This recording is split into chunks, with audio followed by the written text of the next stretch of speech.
So, in today's lesson, we will talk about the imperfect, to be more precise, the indicative active imperfect.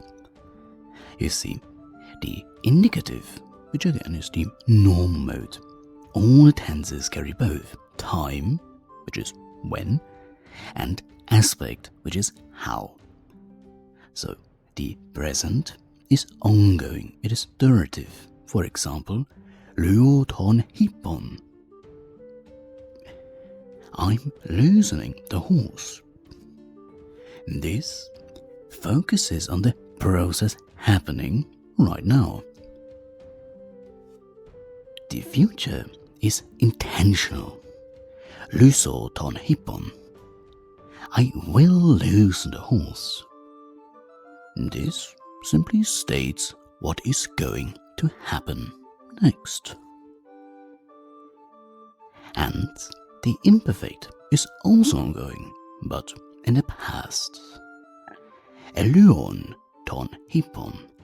I was loosening the horse.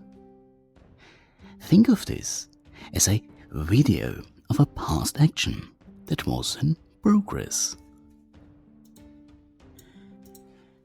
You may wonder, why the hell am I bringing this up?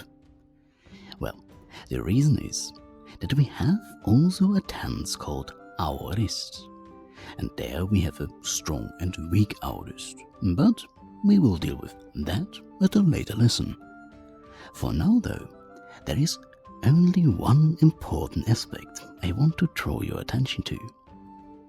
You see, the aorist is our default past tense for just stating facts. The imperfect is used when we want to describe the background or a continuing action in a story.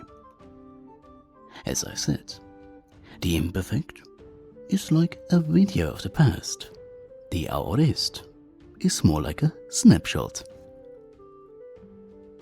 Again, we are talking about the indicative here. Now, with that out of the way, there's just one more thing. The augment, from Latin augeo, which means I increase.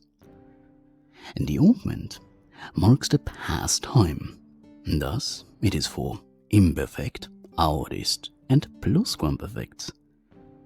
And, very important, only appears in the indicative. And that is because moods, like the subjunctive, optative, imperative, as well as infinitives and participles, primarily convey aspect, so what kind of action, rather than specific pastime. So they simply don't need the augment.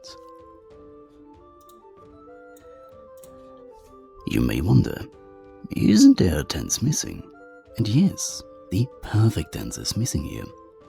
They actually do not have an augment, but something that is called reduplication.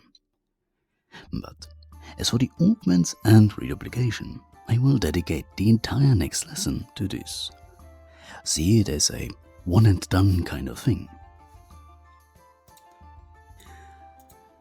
Anyway, with all of that, for our example verb, lyö, we have it very simple. We just need to add e in front of the verb stem, which in this case is ly. And of course attaching the verb endings.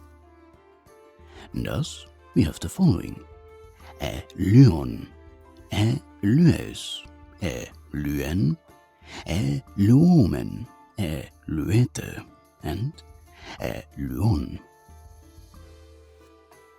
And yes, the first person singular and third person plural are the exact same.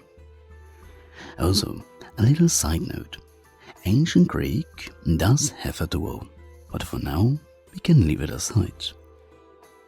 As a little exercise if you want, have a look at the three tenses, which would be present tense and future tense, as well as today's tense, the imperfect, and see if you can spot something already.